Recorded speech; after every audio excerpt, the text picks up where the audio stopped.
नमस्कार दोस्तों, मैं हूं अनुज और आप देख रहे हैं मेरा YouTube channel Anuj Kumar official. आज हम बात करने वाले हैं पाकिस्तान की। पाकिस्तान से एक तस्वीर आई है और उस तस्वीर ने पूरे दुनिया को हैरान कर दिया है। इस तस्वीर में दिखाया गया है कि पाकिस्तान का जो फाइटर एयरक्राफ्ट है JF-17 उसको RAD-1 मिसाइल से लैस कर दिया गया है। ये एक सिर्फ तस्वीर नहीं है, इस तस्वीर ने पूरी दुनिया के साथ साथ भारत को भी चिंताओं में डाल दिया है। तो आज के इस सेशन में हम ये समझने की कोशिश करेंगे कि इस तस्वीर की इतनी इम्पोर्टेंस क्यों दी जा रही है और अगर पाकिस्तान ने अपने फाइटर जेट को RAD-1 मिसाइल से लैस किया है तो उसके लिए भारत के लिए क्या मायने निकल के आते हैं। तो चलो शुरू करते हैं आज का वीडियो। अमेरिका के साइंटिस्टों ने एक फोटोग्राफ जो पाकिस्तान से जुगाड़ किया, ये फोटोग्राफ को मैं जुगाड़ इसलिए बोल रहा हूँ कि अमेरिका के साइंटिस्टों ने इस फोटोग्राफ को खरीदा है। ये जो फोटोग्राफ है पिछले साल 2023 की पाकिस्तान डे पैरेड की रिहर्सल की थी। इस फोटोग्राफ में साफ साफ दिखाई पड़ रहा है कि पाकिस्तान को जो फाइटर एयरक्राफ्ट है JF-17 उसको RAD-1 मिसाइल से लैस कर दिया गया है। ये पहली पब्लिक अपीयरेंस है जिसमें पाकिस्तान ने यह दिखाया है कि उसकी जो फाइटर जेट है JF-17 उसको RAD-1 मिसाइल से लैस कर दिया गया है।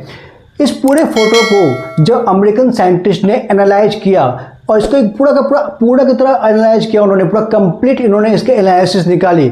उन्होंने इस फोटो को जो फोटोशॉप होता है उसकी वेनिशिंग पॉइंट टेक्नोलॉजी में जाके चेक किया तो ये पाया कि जो उसमें जो मिसाइल लगी है उसकी जो लेंथ है वो 4.9 मीटर है, जबकि इसका जो कॉन्फ़िगरेशन है वो टेल फिन कॉन्फ़िगरेशन में आता है।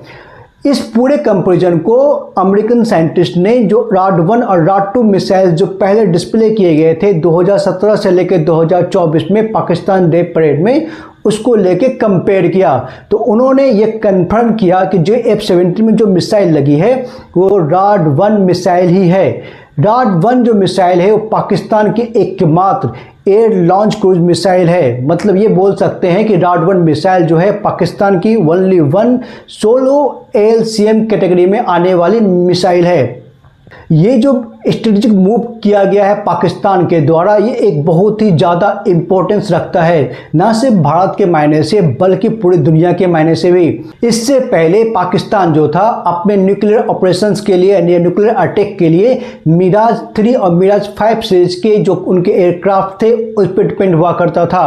बट ये पहली बार है कि पाकिस्तान ने अपने फाइटर जेट JF-17 को RAD-1 मिसाइल से लैस कर दिया है।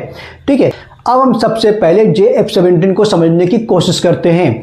JF-17 जो है पाकिस्तान और चाइना ने मिलकर डेवलप किया है।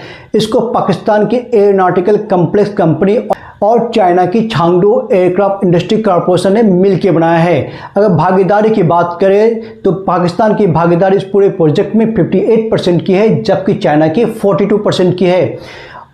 JF-17 जो है वो धीरे धीरे पाकिस्तान के जो मिराज 3 और मिराज 5 जो फाइटर जेट थे उनको वो रिप्लेस कर रही है।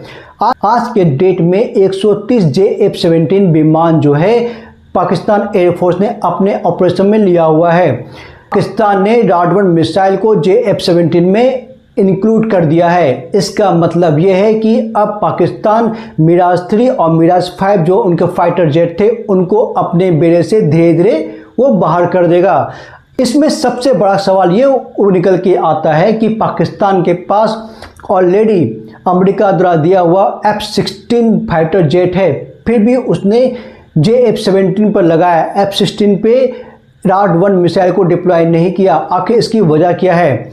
इसका जो सबसे इम्पोर्टेंट रीज़न ये समझ में आता है कि अमेरिका ने फाइटर जेट को लेके पाकिस्तान में बहुत सारे सैंक्शन लगा रखे हैं। इसी वजह से पाकिस्तान ने F-17 में RAD-1 मिसाइल को डिप्लॉय नहीं किया।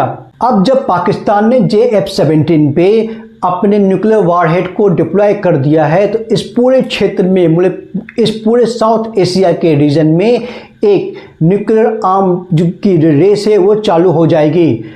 साउथ एशिया में चाइना, भारत और पाकिस्तान 3 ऐसे देश हैं जो न्यूक्लियर कैपेबल देश हैं। इनसे भारत के पास अग्नि सीरीज की बैलिस्टिक मिसाइल से जो MIRV टेक्नोलॉजी से लैस है और उसकी मारक क्षमता जो है 8000 किलोमीटर तक जाती है। मतलब इसकी पूरी की पूरी रेंज में चाइना तक भी आता है। अब हम बात करते हैं MIRV टेक्नोलॉजी के बारे में। MIRV टेक्नोलॉजी का मतलब होता है multiple independently targetable re entry vehicle. मतलब हम एक ही बैलिस्टिक मिसाइल में बहुत सारे न्यूक्लियर वॉरहेड को प्रोग्राम कर सकते हैं जो एक ही साथ डिफरेंट जो लोकेशंस को अटैक कर सकते हैं। MIRV टेक्नोलॉजी है जो आज के डेट में सिर्फ अमेरिका, चाइना, नॉर्थ कोरिया और इजराइल के पास है और अब ये टेक्नोलॉजी भारत के पास भी है। तो इसमें ये बात नहीं भूलनी चाहिए कि जो अग्नि 5 मिसाइल है वो MIRV टेक्नोलॉजी से लैस है। इसके साथ साथ अगर हम पाकिस्तान की बात करते हैं तो पाकिस्तान के पास शाहीन सीरीज की बैलिस्टिक मिसाइल है जिसकी जो सबसे ज़्यादा रेंज की जो मिसाइल है उस सीरीज में वो 2700 किलोमीटर तक मार कर सकती है। मतलब पाकिस्तान के पास जो रेंज है वो पूरे भारत में कहीं भी हमला कर सकता है। इसके साथ साथ भारत के पास जो है राफेल सीरीज का न्यूक्लियर वॉरहेड को लेके जाने वाला फाइटर जेट भी शामिल है जिसकी मारक क्षमता से पूरी दुनिया वाकिफ है। ठीक है, अब इसमें सबसे इंपॉर्टेंट बात निकल के सामने ये आ रही है कि पाकिस्तान ने जो एक कदम उठाया है वो सिप्री मतलब Stockholm International Peace Research Institute की 2024 की रिपोर्ट के आने के बाद उठाया है। सिप्री की इस रिपोर्ट में ये बताया गया था कि पहली बार भारत ने पाकिस्तान से एटम बम की संख्या में को पार किया है। मतलब पहली बार भारत के जो एटम बम है पाकिस्तान से ज़्यादा हो गए हैं। सिप्री की रिपोर्ट के अनुसार इस साल भारत के पास अभी 172 जो है एटम बम है जबकि पाकिस्तान के पास 170 एटम बम है। सिप्री की रिपोर्ट ने एक बात और बताया था कि पाकिस्तान के पास अभी तक कोई भी ऑपरेशनल अलर्ट में कोई भी न्यूक्लियर वॉरहेड को नहीं रखा गया है, लेकिन पाकिस्तान ने जब अपने राडॉन मिसाइल्स को JF-17 में लगाया है तो इसका मतलब ये है कि जब वो JF-17 पेट्रोलिंग करेगा तब भी वो मिसाइल उसके में लगी रहेगी और ये एक बहुत बड़ा सीरियस कंसर्न है पूरे दुनिया के लिए। अब हम थोड़ी सी बात करते हैं JF-17 के बारे में। JF-17 जो है पाकिस्तान और चाइना का ज्वाइंट डेवलपमेंट प्रोजेक्ट है। ठीक है, पाकिस्तान ने जब से JF-17 को डेवलप किया है तब से वो उसको बेचने की कोशिश कर रहे हैं। मतलब वो चाहते हैं कि उनका एक्सपोर्ट बढ़े। इसी क्रम में पाकिस्तान का जो JF-17 का 16 विमान जो है म्यांमार ने अपने एयरफोर्स के लिए खरीदे थे। बट कुछ ही दिनों के बाद उसके बॉडी में क्रैक्स आ गए जिसकी वजह से अभी तक वो जो 16 विमान हैं वो ऑपरेशन में नहीं लिए जा सके हैं। इसकी वजह से म्यांमार की सरकार ने चीन और पाकिस्तान दोनों को बहुत ज़्यादा खरी खोटी सुनाया है, लेकिन फिर भी उनकी समस्या का समाधान नहीं हो पाया है। इसके साथ साथ नाइजीरिया ने भी 2 JF-17 विमान पाकिस्तान से खरीदे थे, बट कुछ टेक्निकल ग्लिच की वजह से अभी तक उनका विमान भी ऑपरेशनल नहीं हुआ है। अगर देखते हैं तो ये समझ में आता है इन पूरे सिनारियों को देख के कि JF-17 में कहीं ना कुछ तो टेक्निकल इश्यूज हैं जिसके वजह से उसमें ये प्रॉब्लम आ रही है। बहरहाल JF-17 में राडॉन मिसाइल को डिप्लॉय करके पाकिस्तान ने भारत के लिए टेंशन की बात तो रख ही दी है। अब देखना यह है कि भारत इसके अगेंस्ट में क्या काम करता है।